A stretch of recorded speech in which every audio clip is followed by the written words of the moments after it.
ابھی جو corporate farming کا اس وقت رجحان ہے، پرائیویٹ سیکٹر بڑی اس وقت دلچسپی دکھا رہا ہے زراعت کے شعبے میں،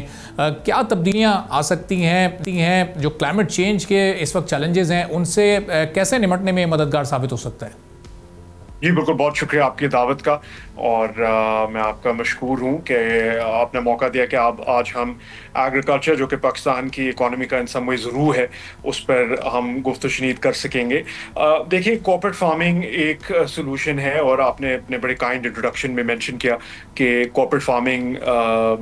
سے میرا تعلق ہے۔ آلدو میں یہ نہیں کہوں گا کہ میری کور ایکسپرٹیز کارپوریٹ فارمنگ الون ہے، میرا ایکچوئل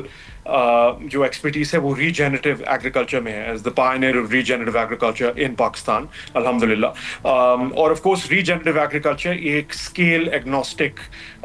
فلسفی یا فلسفہ ہے کاشتکاری کا، ٹھیک ہے۔ اس میں آپ کا سائز میٹر نہیں کرتا، چاہے آپ چھوٹے سائز کے ہیں فارمر یا آپ ایک بڑے اسکیل کے کاشتکار ہیں، پر آف کورس ہمارا آپریشن جو ہے وہ بڑے اسکیل اور ایک لارج نوعیت کا ہے، اس میں شک نہیں، اور اس کے اپنے ایڈوانٹیجز بھی ہیں لیکن اس کے ڈس ایڈوانٹیجز بھی ہیں۔ اب آپ کے پرنسپل کوشچن پہ آتے ہیں، جو کہ پاکستان میں آج کل کیا کارپوریٹ فارمنگ سیکٹر میں ایکسائٹنگ انوویشنز آ رہی ہیں اور وہ کس طرح سے پاکستان کے لیے بینیفیشل ہو سکتی ہیں۔ آئی تھنک آف کورس جس کو ہمارے ملک میں کارپوریٹ فارمنگ کہا جاتا ہے، اور یہ ایک I think uniquely Pakistani term ہے ان مینی ویز، کیونکہ اس کو بہت سارے باہر کے ممالک میں، ویسٹ میں خاص طور پہ یہ لفظ نہیں استعمال کیا جاتا۔ عام طور پہ وہاں پہ اسکیل کی بات ہوتی ہے، large scale farms versus smallholder farmers. تو لارج اسکیل میں اکثر اوقات لارج اسکیل وہی کر سکتے ہیں جن کے پاس ذریعہ معاش ہوتا ہے، کیپٹل ہوتا ہے، سرمایہ ہوتا ہے، اور وہ اس سرمایے سے کچھ اگر چاہیں تو اچھی انوویشنز میں انویسٹ کر سکتے ہیں، یا وہ چاہیں یا ان کو ایک ریگولیٹوری فریم ورک ایسا دیا جائے، حکومت یہ مینڈیٹ کرے کہ آپ کو یہ لازماً کرنا ہے۔ آئی تھنک وہ بھی بڑا ضروری ہے، اور ہم حکومت کے رول میں بھی مجھے امید ہے کہ آج گفتگو کریں گے۔ لیکن ان میں سے ایک چیز فار ایگزامپل ہو سکتی ہے جس کو کہا جاتا ہے HEIS, HEIS، high efficiency irrigation systems. اس میں سینٹر پیوٹس آتے ہیں، ڈرپ اریگیشن آتی ہے، امپیکٹ اسپرنکلرز آتے ہیں، ہوز ریلز آتے ہیں، تو رین گنز آتی ہیں۔ تو یہ مختلف جو اریگیشن کی ٹیکنیکس ہیں، ان کے اپنے اپنے پھر فوائد ہیں، لیکن پانی کی یہ اچھی خاصی بچت کرتے ہیں، 50%، 60%، 70% بھی پانی کی بچت کر سکتے ہیں، ڈپینڈنگ آپ کون سی کراپ لگا رہے ہیں اور آپ کی سوائل کیسی ہے، سینڈی سوائل ہے، ہلکی زمینیں ہیں، یا زیادہ پکے رقبے ہیں، یعنی کہ کلے لوم ٹائپ سوائلز ہیں۔ بٹ کہنے کا مقصد یہ ہے کہ پانی کی بہت زیادہ سیونگ ہو سکتی ہے۔ آف کورس اگر پاکستان یہ لارج اسکیل پر کر پائے، یعنی کہ اسمال، ادھر میرا مطلب ہے میکرو لیول پہ لارج اسکیل، یعنی کہ اسمال،